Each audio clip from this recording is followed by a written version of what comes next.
Hi there everybody, it's Verity here from inkybutterfly.com. Thank you so much for joining me again today for another card making video.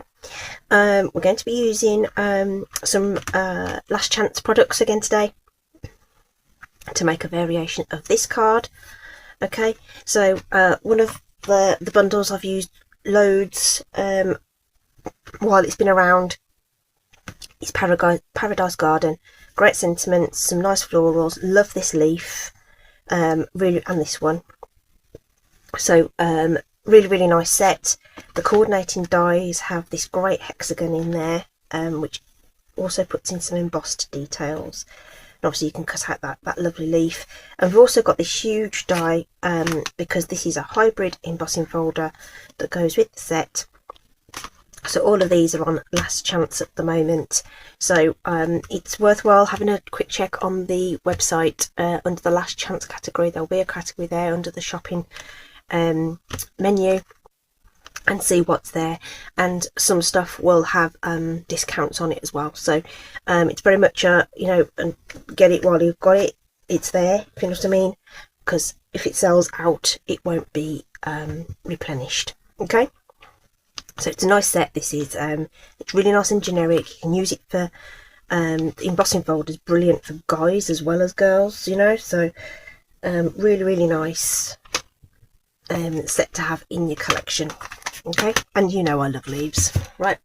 Okay, so this is really quite traditional in that it's green, but the real technique I want to show you is in the background here and how I've done this this technique. Okay, and then obviously we're going to do a letterpress a technique with the embossing folder. So in the background I've got lemon lime twist, granny apple and peaceful pine, and then it all comes together with shaded spruce for the card base. And if hopefully you can see there's just that little recess there where it embosses some detail, and that's the same on the banner in the background. Okay, so other than that I've kept it really simple. Of course you can add some bling onto this, there's lots of things to choose from, but I just wanted to showcase it one more time and show you a little technique for this background, which I discovered completely by accident making another card because I needed to do something very quick, and I thought, oh well, no, I'll just do this, and it turned out really cool, and we'll do it this way. So we're going to mix it all up. We're going to go out of the spring summer collection and we're going to move into the autumn colour palette. Okay, I did all this on White Willow, but for this card we're actually going to start with Lemon Lolly to bring up that warmer tone and that autumnal tone. Is that 4 inches wide? That looks, yeah. So this is a full panel. So a full panel is 4 inches wide by 5 3/4. Okay, so that's where I start. Okay, and if you have something like that on your desk or as a template, if you like, okay, any layers you do, if you take off the same from the top and from a side, it'll be proportional so that you can get your layering. Okay, so if you take an 1/8 off there, take an 1/8 off there, it all shrinks. Okay, so that's how I do my layering, and I'm just using some scrap paper just to protect my surface, and I've got another piece here just to use as a mask. This could be low tack tape if you wanted to keep things in place, but we're just going to go for it today. Okay, just going to go for it. Now there's a couple of ways you can do this, and you're going to think, what, really? So what I'm going to do is I'm going to work up from the bottom, covering up what I've just done, or you can build it up from the top. So if you build it up from the top and go over the bits, you're going to sort of add colour to the layers you've already put down, whereas if you work from the top, from the bottom, you're covering that up, you're not intensifying that colour anymore, and you may also leave little uninked spots which add to the effect, in my opinion. So try it out, see what you think. So we're going to start at the bottom and work our way up. We've already got Lemon Lolly down, so our colour that we're going to start with is Daffodil Delight, and we're going to work darker as we go up the card like I did on the sample. So Daffodil Delight, I don't use yellows a lot, and it's this time of year where all of a sudden it's like, oh, you know what, probably could, do you know what, I might just pop a teensy bit of seal on there, just to hold that in place. So I'm just going to mask off a section at an angle here.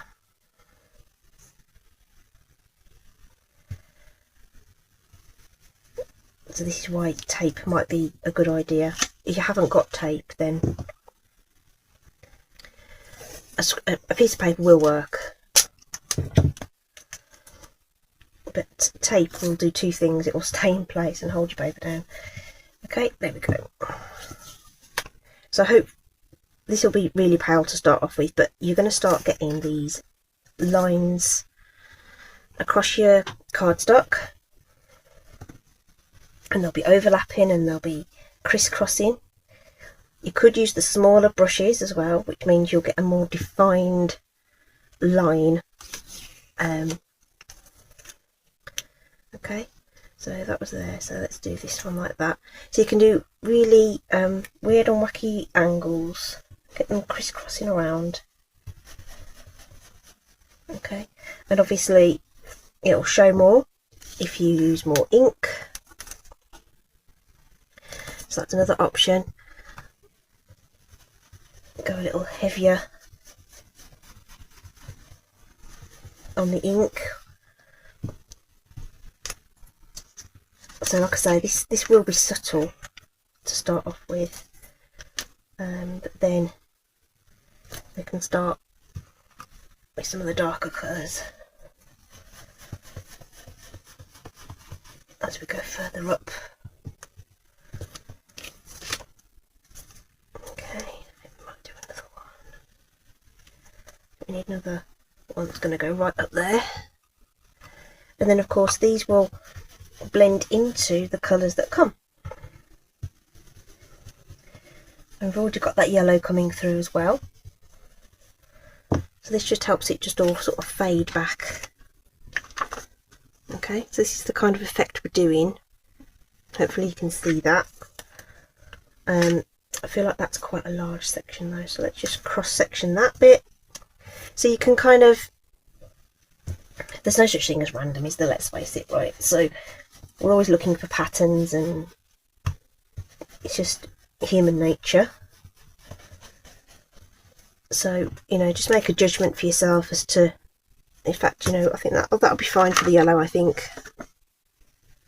Very pale, so I hope you can see that. Okay, so we can start introducing some of the darker and warmer oranges now. So that was Daffodil Delight, and we're going to move on to Pumpkin Pie. So my light yellow brush, I'm going to swap for my bright orange brush. So I just have a brush for colour families. I don't have one for every colour. My goodness, that would be a bank buster. Could do with, I'll use this scrap paper just to take off some of that ink to start off with, because what you don't want, you know, you don't want a blob. That's a technical term, blob.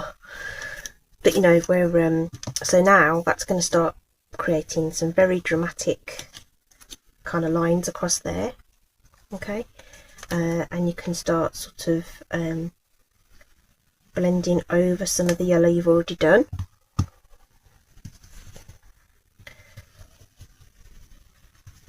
And like I say, you can do this light to start off with, and then sort of make it a little darker as you work up the card, just by loading your brush with different amounts of ink. But just trying to avoid any, like I say, some harsh blobby bits. I don't know what the technical, is there a technical term for it? I don't know. User error is probably the I think. Do another one that way. So, what I found myself doing when I was creating my sample was I kind of got lost in it. I was just away, just thinking about the lines and how they were going to work together. Yeah, I might do one a little further down, just to bring it down the card a little bit. Might do a really harsh angle like that. So you can really play with it and sort of experiment. Okay, so I've done it really light just to bring it down into this yellow. Well, that's too parallel. See how that's made it parallel? I don't want to do that. Let's do that instead. I've not added any more ink to the brush. I just want to bring that colour down a little bit, I think. There we go. Oh, yeah, that's cool. Cool, cool, cool. I like that now. And now we're going to bring in something a little deeper. So Pumpkin Pie can move over and we'll make way for Timid Tiger. So some of my deep oranges.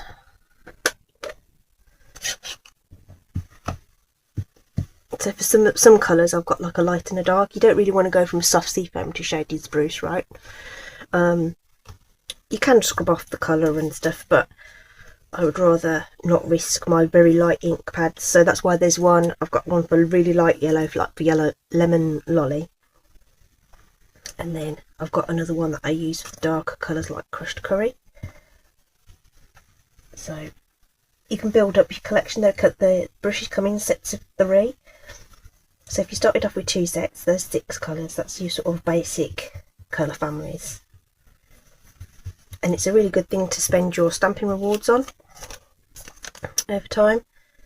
That and adhesive or white willow cardstock or stuff like that, you know, basics, rather than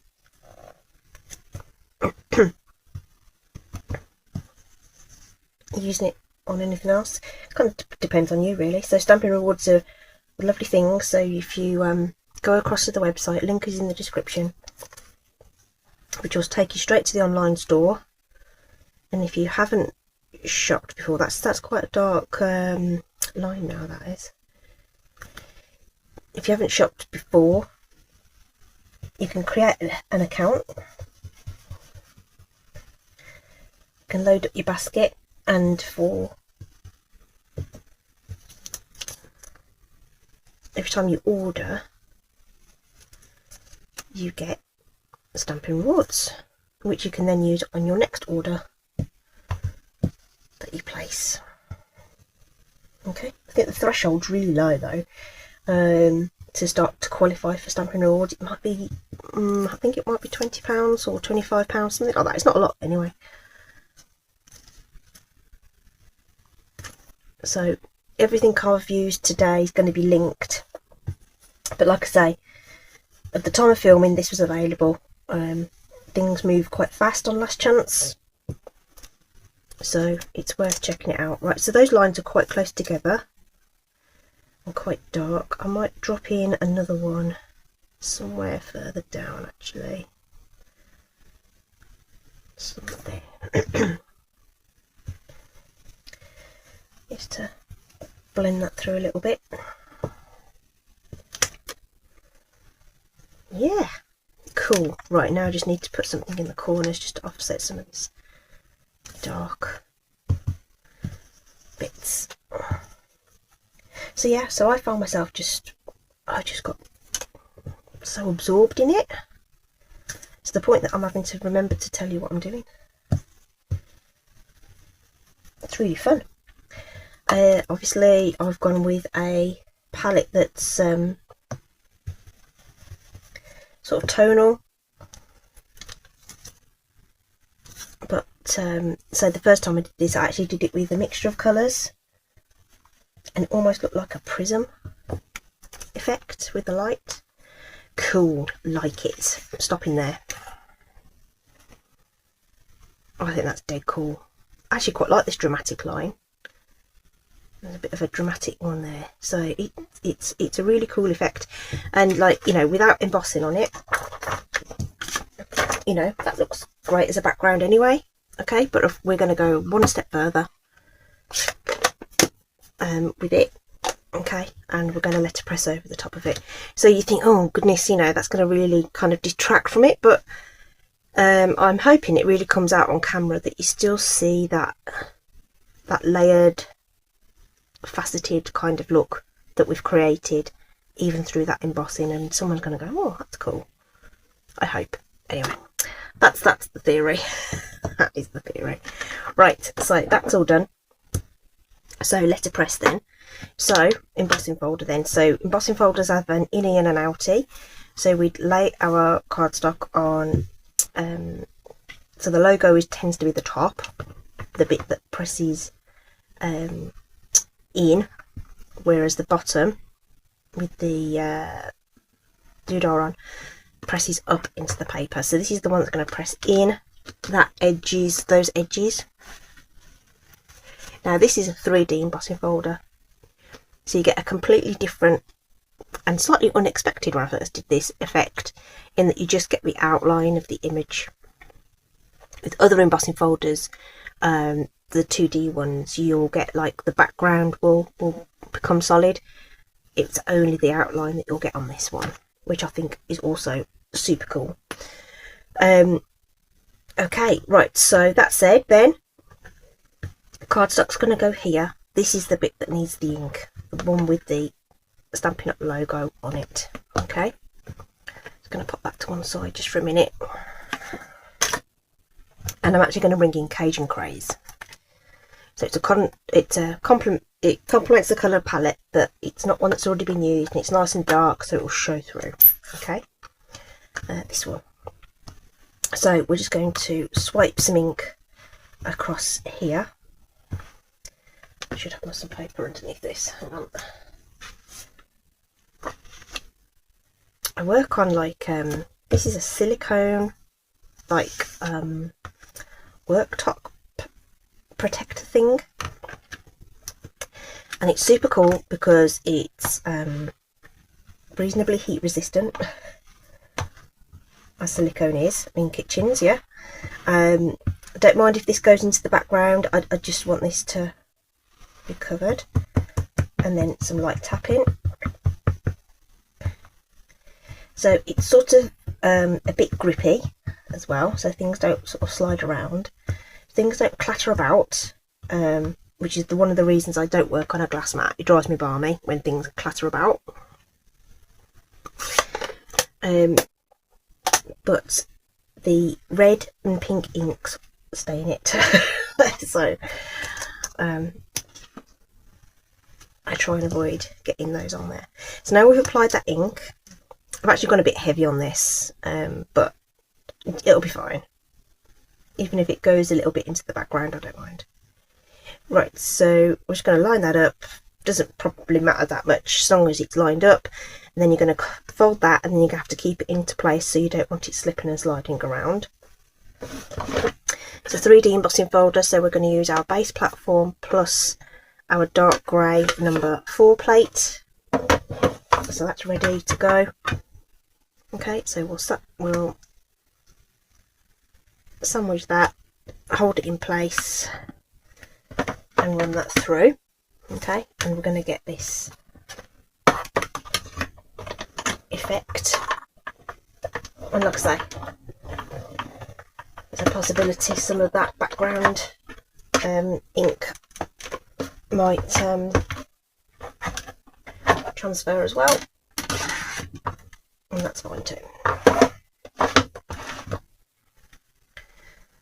Oh no, it'll be fine. Okay, you just get like, sometimes you get like there's like these little spudgy bits. Sometimes maybe that's where it shifted. Don't mind. I think it looks cool. It looks cool. Okay, right. I think the folder's a little bit bowed, so it jumps a little bit when it gets to this bit, but it's fine. I think that looks very, very nice. Excellent. And you still see that come through. This is hard plastic. You can use alcohol on there to get all that really nice and clean. Chuck it in the sink, get it all washed off. Okay, I'll do that in a bit. It's water-based ink, it'll come off dead easy. Right, let's just build our card now. That's the bit that I wanted to really show you. Okay, it's a lovely inking technique and a bit of letterpressing with that, and I've done it on coloured. This is the two-tone cardstock. So the two-tone is nice and smooth, it's nice to blend on. And I am going with the two-tone for like my, I've got ink on me.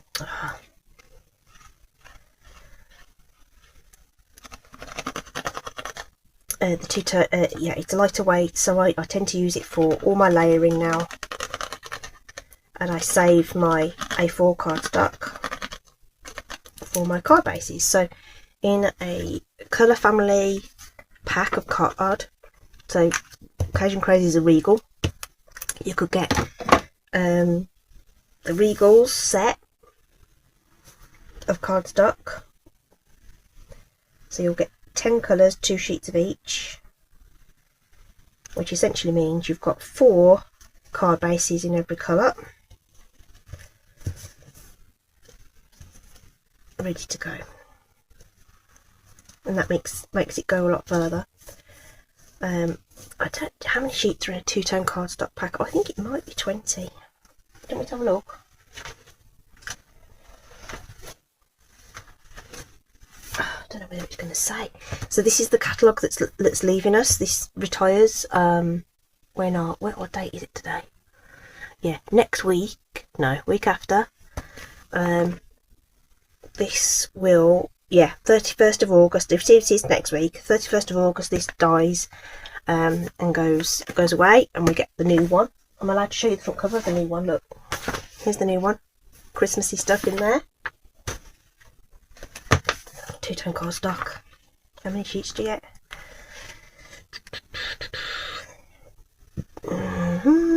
Does it tell me?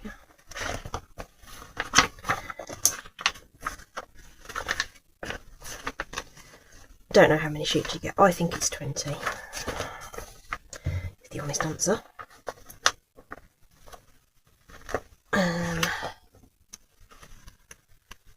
Let's see if I can just quickly flip to the page. So the smaller packs that can match with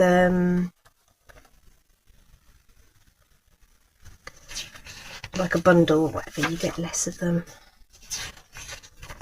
And obviously pay less. I don't know how off the top of my head.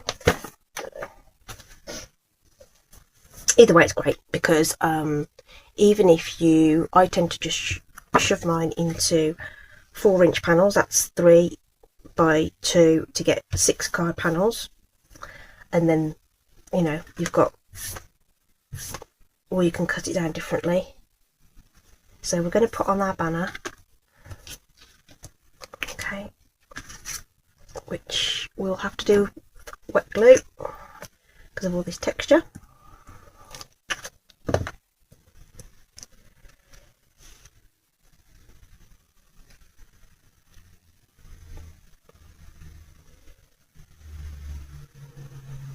And it can help with that transition down the colours.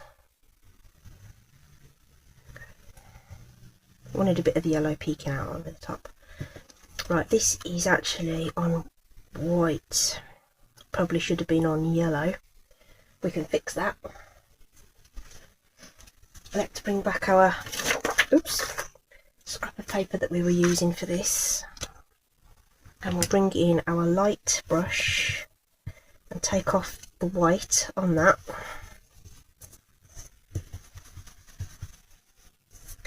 So it tones in a little bit. We haven't got anything else white on the cards, right? So we don't really want that. Okay. And then the other thing I wanted to do, and I've put away the die, which was silly of me. I thought, I know, I'll be prepared and I'll do the die cutting ahead of time. Here's the die. We're going to use this as a sort of mask as well.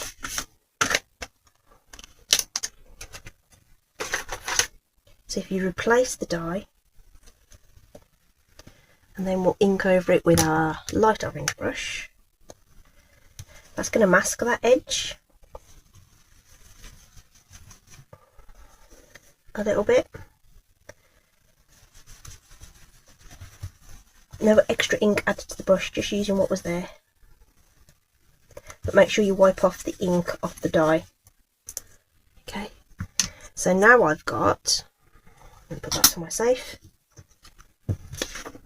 This might be hard to pick up on the camera, but now it looks like you've got a yellow border with a light orange centre.